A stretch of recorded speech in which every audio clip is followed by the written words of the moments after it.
안녕하세요. 이상형입니다. 부가가치세 매입세액 불공제 사유 보겠습니다. 첫 번째, 토지의 자본적 지출입니다.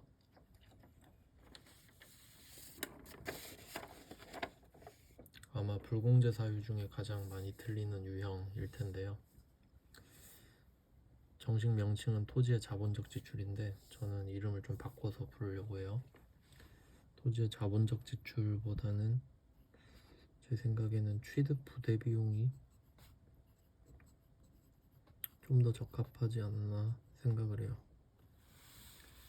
근데 여기서 자본적 지출은 취득 부대 비용이라는 개념으로 바꿔서 생각을 해볼게요. 그리고 이 개념을 이해하려면 면세사업 관련 매입세액부터 이해를 해야 됩니다.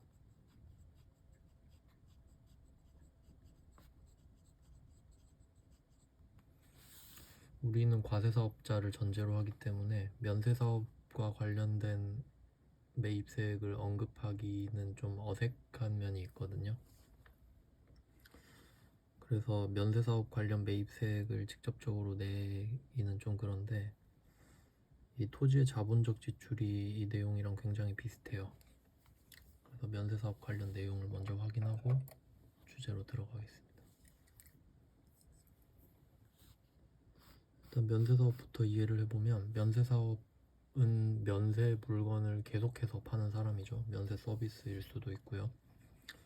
그에 비해서 이 토지라고 하는 거는 면세 물건이죠.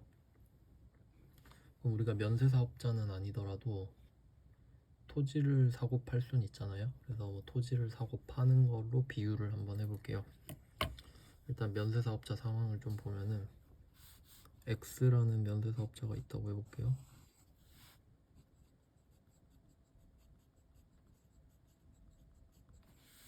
이 면세사업자가 1,000원짜리 물건을 판다고 할게요. 그럼 이때 부가가치세를 걷지도 않고 납부를 하지도 않겠죠. 그래서 이건 의무가 없다는 거를 말해요. 과세 의무가 없으니까 납부할 의무도 없겠죠. 근데 이 면세 사업을 하기 위해서 필요한 물건들을 샀다고 할게요. 800원짜리를 샀다라고 했을 때 이때 부가가치세가 80원이 붙을 텐데 이때 의무가 없다. 이게 복선이죠. 의무가 없기 때문에 권리도 없어요. 그래서 이 80원을 낸 거를 못 돌려받죠. 즉 면세사업자는 세무서에 갈 일이 없어요. 부가가치세를 내러 갈 일도 없고 돌려받으러 갈 일도 없는 거죠. 형평성 때문이라고 보시면 되는데 면세사업자는 이런 내용이 있고요. 다음 우리는 과세사업자죠. Y라는 과세사업자가 있다고 해볼게요. 그럼 과세사업자는 1,000원짜리 물건을 팔 때 100원을 걷어서 낼 의무가 있죠. 이 100원을 걷어서 내기 때문에 국세청이 보기에는 면세사업자보단 과세사업자가 당연히 좋죠. 100원을 걷어서 갖다 주니까. 그리고 이번엔 과세사업자가 과세사업에 필요한 800원짜리 물건을 샀어요. 부가가치세가 80원이 붙어 있고 이때 이 과세사업자는 의무를 다 하고 있기 때문에 권리도 있는 거죠. 이렇게 됩니다. 그래서 과세사업자는 100원을 걷어서 그 중에 80원은 내가 갖고 냈던 거만큼 다시 내가 갖고 20원만 납부하게 되죠. 어쨌든 뭐 손해는 보지 않는다 이런 내용인데 그럼 이때 이 과세사업자가 토지를 사면 어떻게 될지 생각을 해볼게요. 그럼 이제 토지를 사고 파는 걸로 바꿔보겠습니다.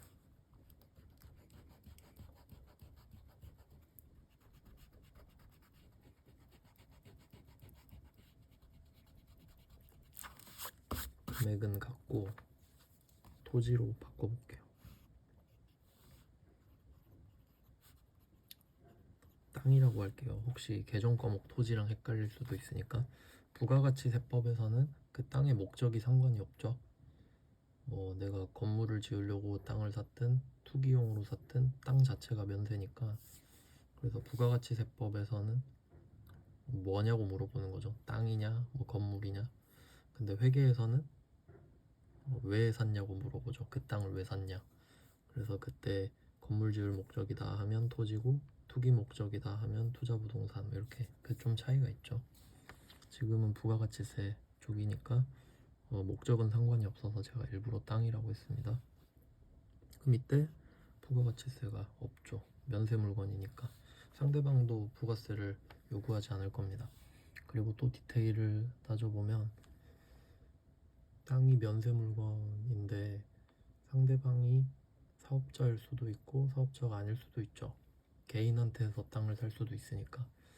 그럼 그때 사업자면 계산서를 줄 수 있을 거고 비사업자면은 못 주겠죠. 그래서 이 땅을 사는 것도 메인 매출 전표에서 볼 수도 있고요. 계산서를 받았다고 하면 비사업자한테 샀을 때는 그때는 일반 전표에서도 볼 수 있습니다. 그리고 이 땅을 그대로 판다고 해볼게요.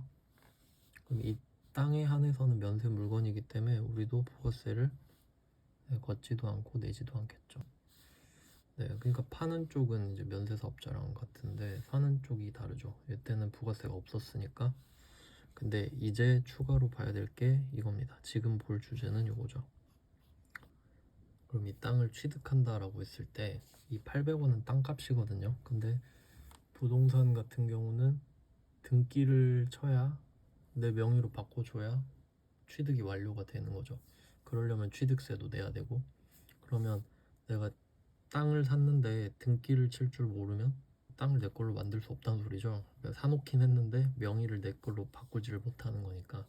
그럼 그때 가장 일반적인 경우가 법무사한테 가서 수수료를 주고 부탁을 하는 겁니다. 등기를 대행해달라고. 등기 대행 용역이죠. 그럼 그때 그런 명분으로 10원을 냈다고 해볼게요. 그럼 그 수수료에는 과세니까 부가세가 붙어 있을 거예요. 1원이 붙어 있다고 해볼게요. 그럼 여기서 이 1원이 문제가 되는 거예요. 그럼 지금 이 상황에서 토지 800원은 땅이거든요. 토지, 이건 토지고 토지는 면세입니다. 근데 이 땅을 내 걸로 만드는 중에 10원이라는 금액을 썼어요. 법무사한테 준 거예요. 그리고 거기에 부가세 10,000원을 더 냈다 이거죠. 그러면 보통 과세사업자 같은 경우는 과세사업 관련된 부가가치세, 즉 매입세액을 돌려받을 수 있는 걸로 되어 있는데, 밑에 결과적으로 이 토지의 자본적 지출이 공제받지 못할 매입세액의 사유에 들어간다는 거잖아요. 그럼 일단 얘는 안 된다는 뜻이거든요. 그럼 이제 왜 안 되는지를 알아야겠죠. 이렇게 생각하면 돼요. 그 국세청 입장에서 우리가 이 땅을 판다고 했을 때 부가세를 안 걷고 안 내겠죠. 얼마에 팔든 간에. 그러니까 이 땅이 1,000원이든 뭐 1억이 됐다고 해도 부가세가 전혀 없잖아요. 그러니까 우리한테 기대치가 전혀 없다고 생각하시면 돼요. 기대치가 없는 상태예요. 그러니까 이때 내가 10원을 썼다. 그러면 뭐 만약에 물어본다고 해요. 왜 썼냐? 나 땅 사는데 10원 썼다 등기 쳐야 돼서. 그럼 국세청은 생각을 해요. 땅을 취득하느라 10원을 쓰고 부가세가 10,000원이 1원이 붙었어요. 그럼 이 1원을 빼줄 건지 말 건지를 고민하는데 이 11원에 대한 결과물이 땅이잖아요. 땅 파는 거. 그럼 우리는 이 땅에 대한 부가세를 전혀 내지 않거든요. 그럼 기대치가 없으니까 안 해주겠다 이거죠. 뭐 이런 내용이에요. 그래서 제가 봤을 때 이 800원은 토지 가격이고 이 10원이 땅을 내 걸로 만들기 위한 취득 부대 비용이잖아요. 그리고 거기에 대한 매입세액이니까 공제를 해주지 않는다. 근데 그 패턴이 아까 면세사업자에서 봤던 이 패턴 있죠. 이렇게 흘러가는 패턴이랑 여기서는 이렇게 흐름이 같다는 거죠. 그래서 면세사업 관련이 세액공제가 안 된다는 걸 이해하면 이걸 응용해서 과세사업자가 토지에 대한 취득 부대 비용에 대해서 매입세액을 냈을 때 못 돌려받는다까지 결과를 도출할 수 있습니다. 그래서 상황은 이렇고요. 그래서 우리는 여기에 들어가는 게 세액공제가 안 된다는 걸 이해한 다음에 그 사례만 기억해 두면 돼요. 네, 그럼 이제 문제를 좀 볼게요.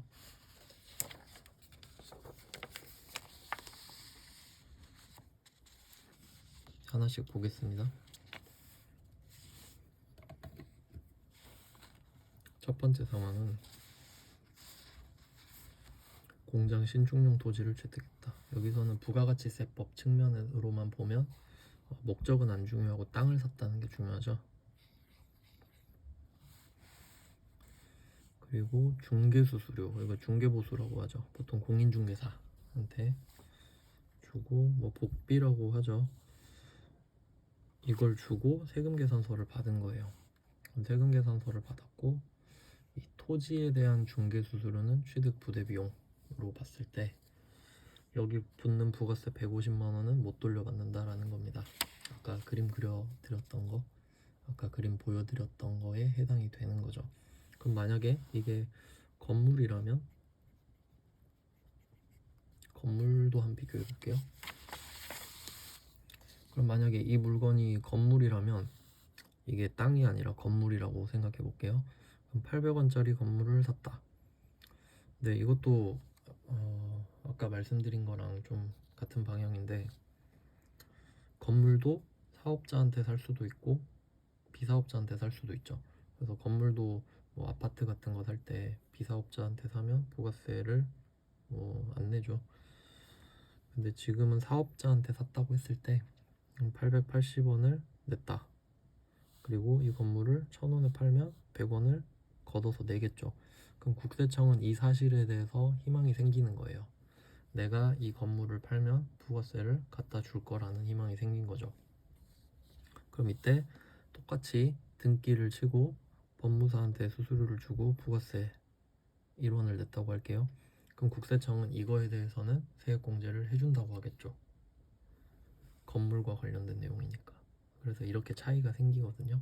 그러니까 여기서 주의하실 거는 중개수수료 자체가 불공제 사유인 게 아니라 토지에 포커스가 맞춰져 있다는 거죠. 첫 번째 사례는 땅에 대한 중개수수료 그리고 세금계산서를 받았기 때문에 54번 불공이 되겠죠. 그러니까 전체적으로 봤을 때는 매입세액 불공제 사유다 라고 볼 수 있고 구체적인 상황을 보면 세금계산서를 받았기 때문에 54번 불공 유형이다 이렇게 볼 수 있죠. 그러니까 54번 불공 유형인 매입세액 불공제 상황인 겁니다. 두 번째 상황은 이번에도 토지죠. 땅이라고 해석할게요. 지금 개정 과목은 안 중요하니까. 네, 그럼 이 땅을 취득하고 싶은데 내가 법을 모르는 거예요. 등기도 모르고 취득세 내는 것도 모르고 해서 법률 자문 및 등기 대행 영역. 이건 이제 법무사인 겁니다. 아까는 공인중개사였죠. 그럼 맥락이 같죠. 서비스의 형태만 다른 거지 명분이 같잖아요. 그래서 사실 이 공인중개사 중개보수랑 법률 자문 수수료는 같이 간다고 보시면 되겠죠. 일반적인 경우라면. 그 다음의 경우도 소유권 이전, 토지의 소유권 이전. 법무사 나왔네요. 의뢰하고 수수료. 이때 이 두 가지 상황은 완전 같다고 보시면 되고 용어만 좀 다르다고 보시면 되겠습니다. 상황은 완전 같아요. 네, 여기까지가 좀 일반적인 경우라고 볼게요. 그럼 이제 사례를 좀 정리를 해보면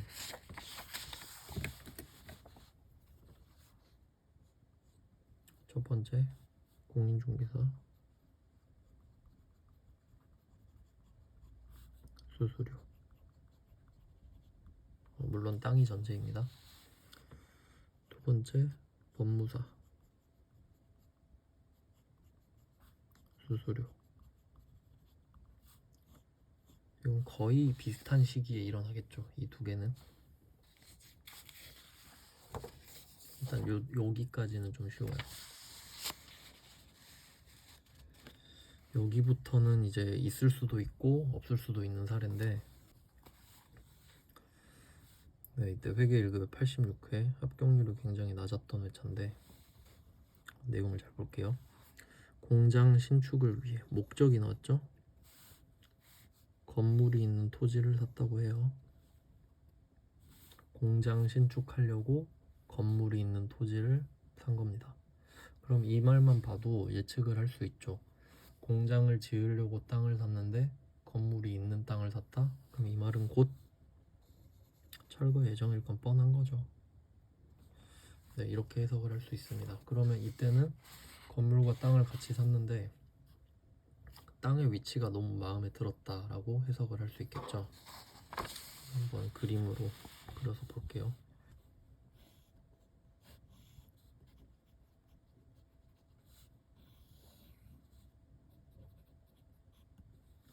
이런 내용입니다. 건물이랑 토지를 같이 샀어요. 이때 건물의 가격은 100만 원으로 돼 있거든요. 그리고 부가세 별도라고 돼 있는 거 보니까 사업자한테 샀나 봐요. 그 다음에 토지는 1000만 원으로 되어 있습니다.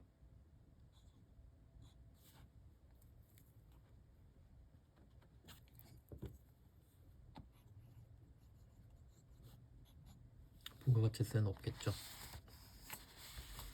그럼 이때 사업자한테 샀으면 이 토지에 대해서는 계산서를 받았을 거예요. 면세로 사고, 그다음에 건물에 대해서는 세금 계산서를 받았겠죠.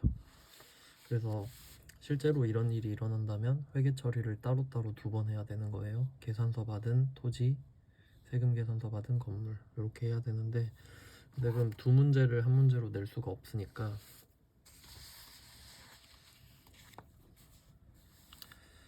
전자세금 계산서 수취분에 대해서만 하라고 했죠. 그러니까 건물에 대해서만 회계 처리를 하라고 하는 겁니다. 이것만 하라는 거죠.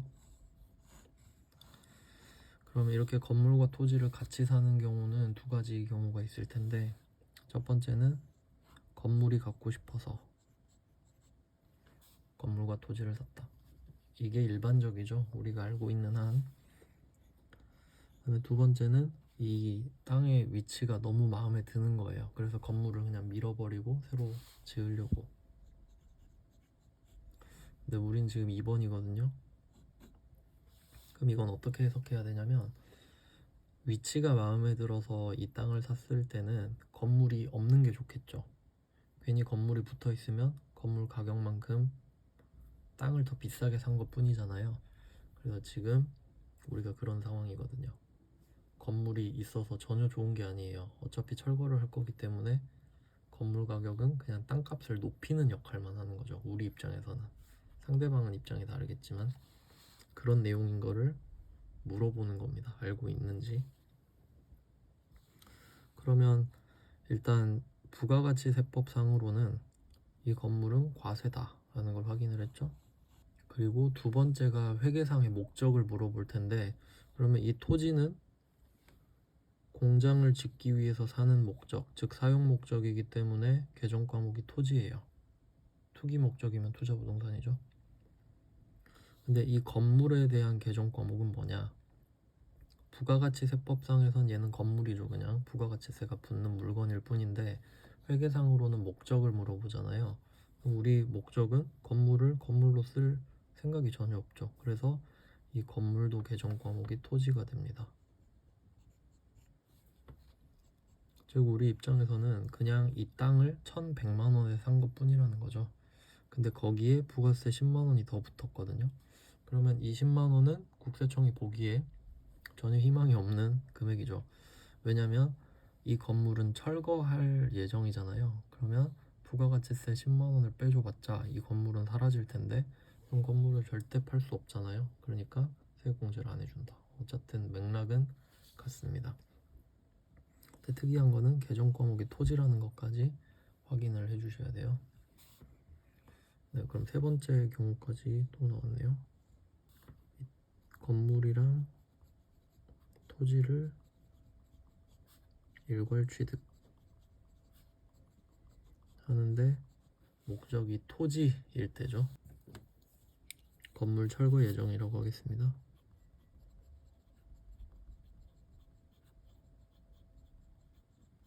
밑에 이 건물은 이름이 없어요. 어차피 이 토지에 포함되는 개념일 테니까.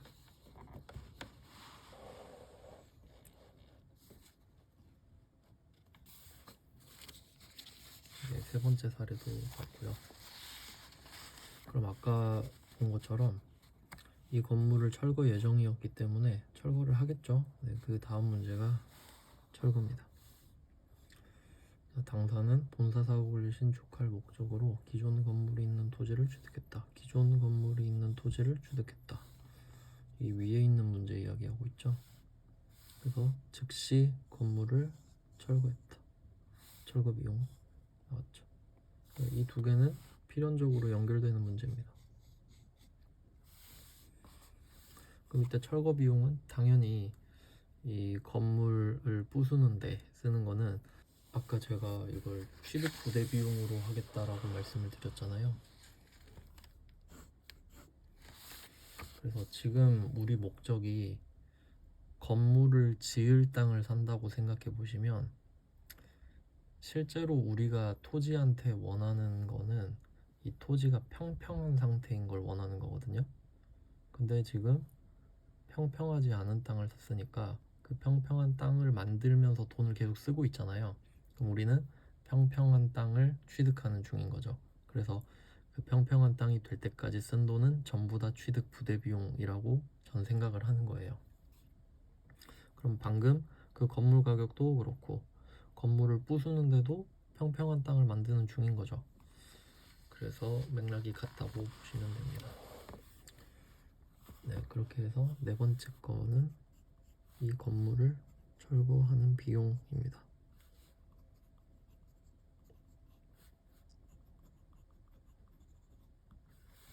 3번, 4번은 연결되는 내용이죠. 자, 그럼 이제 철거까지 했어요. 그러면 이 철거 비용도 계정 과목이 토지겠죠. 그러니까 평평한 땅을 만드는 중이니까.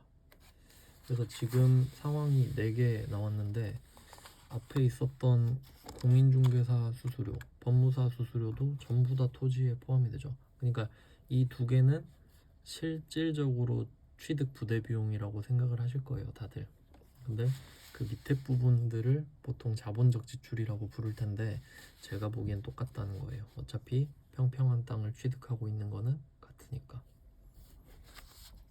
그럼 철거가 끝나고 철거하고 바로 건물 지을 수 있는 거 아니죠. 땅이 울퉁불퉁할 텐데. 그래서 그 뒤에 하는 게 토지 정지입니다. 토지 정지. 그리고 그 다음 문제는 토지 형질 변경 이렇게 나왔는데 토지 형질 변경이 더 상위 내용입니다. 그리고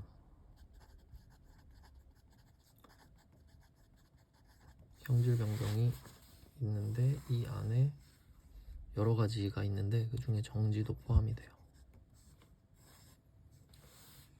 그러니까 땅을 평평하게 만드는 작업이라고 보시면 되는데 그 평평하게 만드는 걸 정지라고 하는데 그 정지가 형질 변경 중에 하나니까 여기서는 같은 걸 말하고 있다고 보셔도 돼요. 그냥 용어 차이고 네. 근데 용어가 달라졌다고 틀리면 안 되니까 이렇게 두 가지를 다 보시면 되겠습니다. 그러면 5번째 사례가 형질 변경이죠. 그 중에 정지.